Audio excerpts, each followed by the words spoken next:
The affirmation we're going to use this morning is, I am made new. Isn't that exciting? You're made new.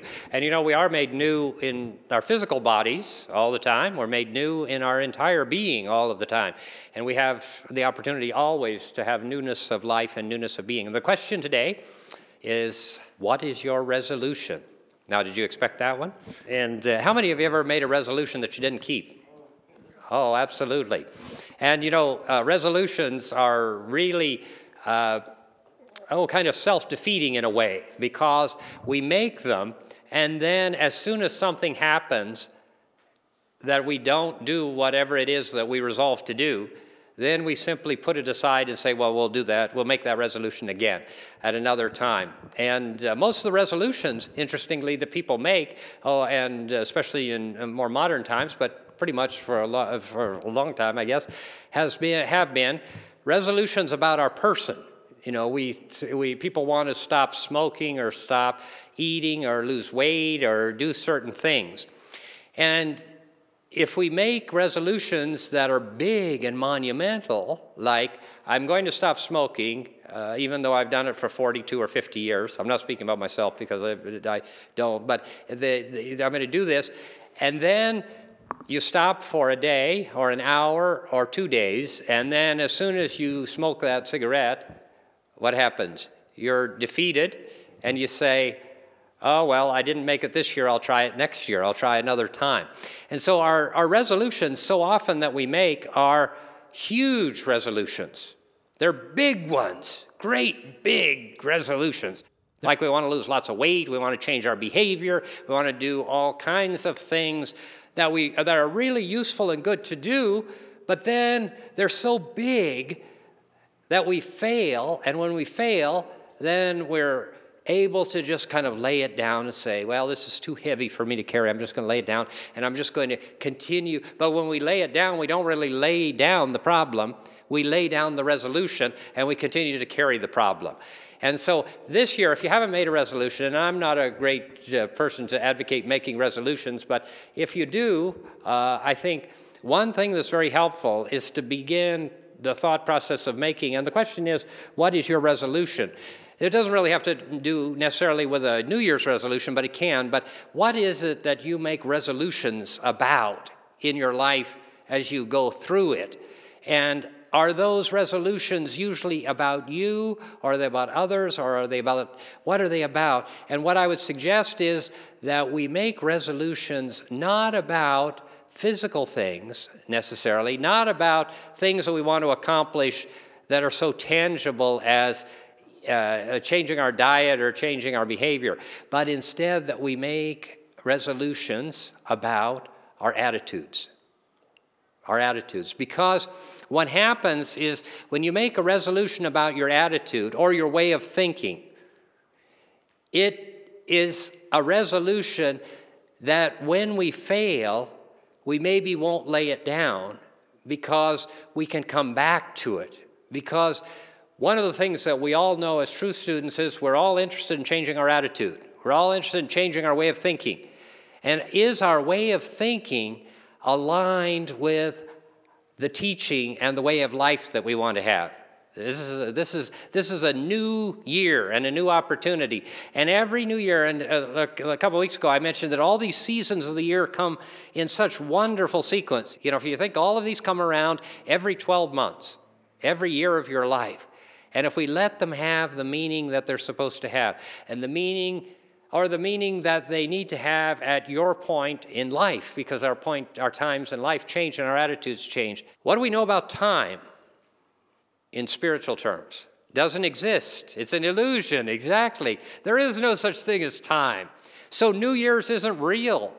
You know, if you look beyond the appearance, it's a date on a calendar, because the universal consciousness of the planet decided it was a wise thing to do to put everybody on a methodology of being able to count the days. So you could keep appointments. Isn't that one of the greatest inventions of time, keeping appointments? This whole thing of time is really just something that we have for convenience. And the seasons are for convenience. And this idea that the holidays come in sequence is for convenience. And so here we are at a new year which isn't new at all, thinking that it's meaningful, and it is. It's meaningful to orient us to time and place and to get us to work on time and tells us when to go to bed and when to plant the fields and when to pull the weeds and do all those kinds of things.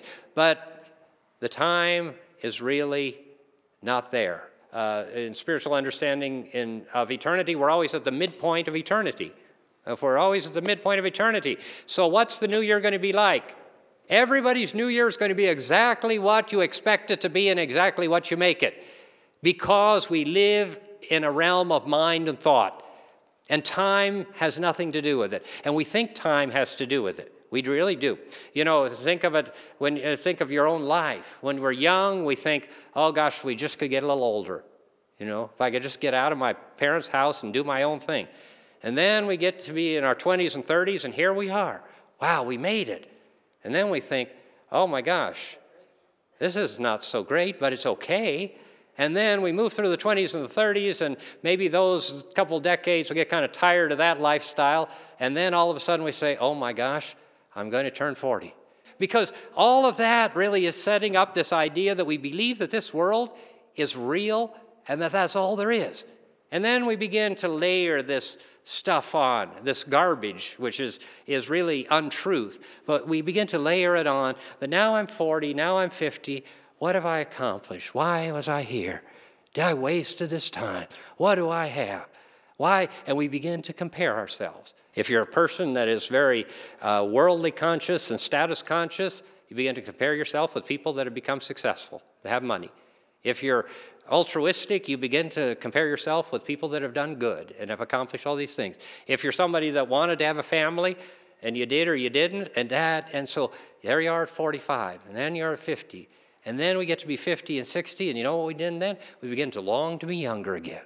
And you know, life is made the way that it is for very good reason. It is created by a divine design, and the divine design brings us in as innocent little children and takes us through the process of a magnificent life.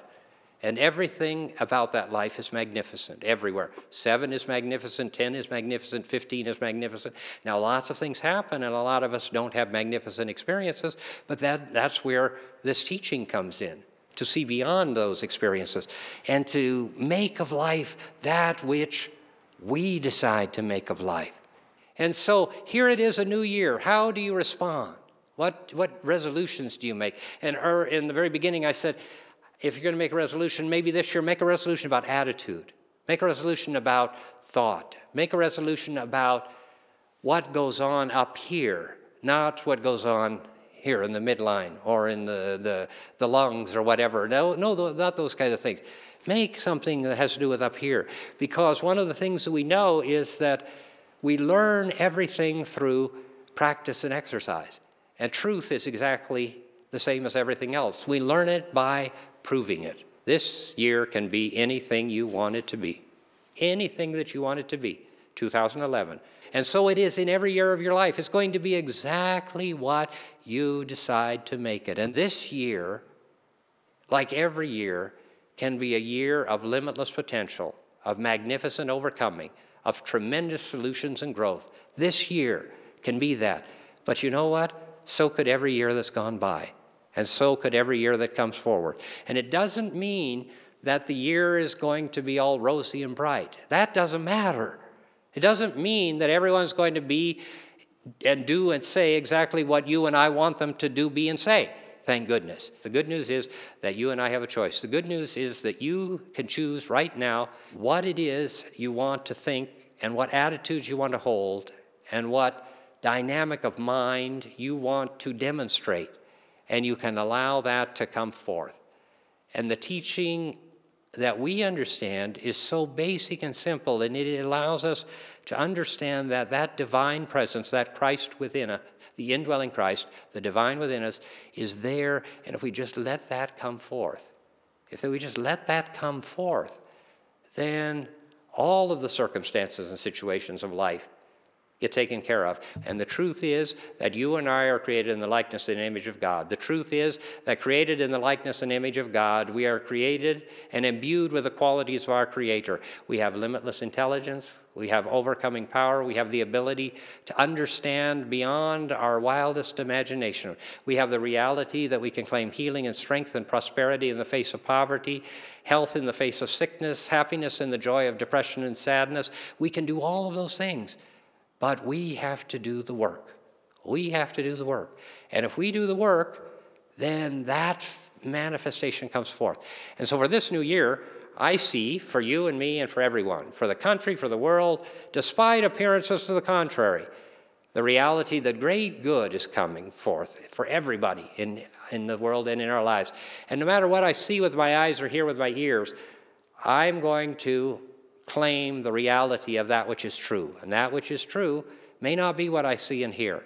That which is true comes from the truth that we know that sets us free. When we do that, we don't need New Year's anymore, because we're always demonstrating the teaching and the principles and the laws, and we're understanding them, and we are demonstrating them in our lives, because if we can't demonstrate it, the intellectualizing doesn't help. So this year, make a resolution to change your attitudes, to align your attitudes and your thoughts and your mind with divine mind, to open yourself to the reality and truth that everything that you need, every resource, every solution, every bit of guidance and information is accessible and available if we'll just be quiet and listen to that presence and power, and let that presence and power come forth in our lives.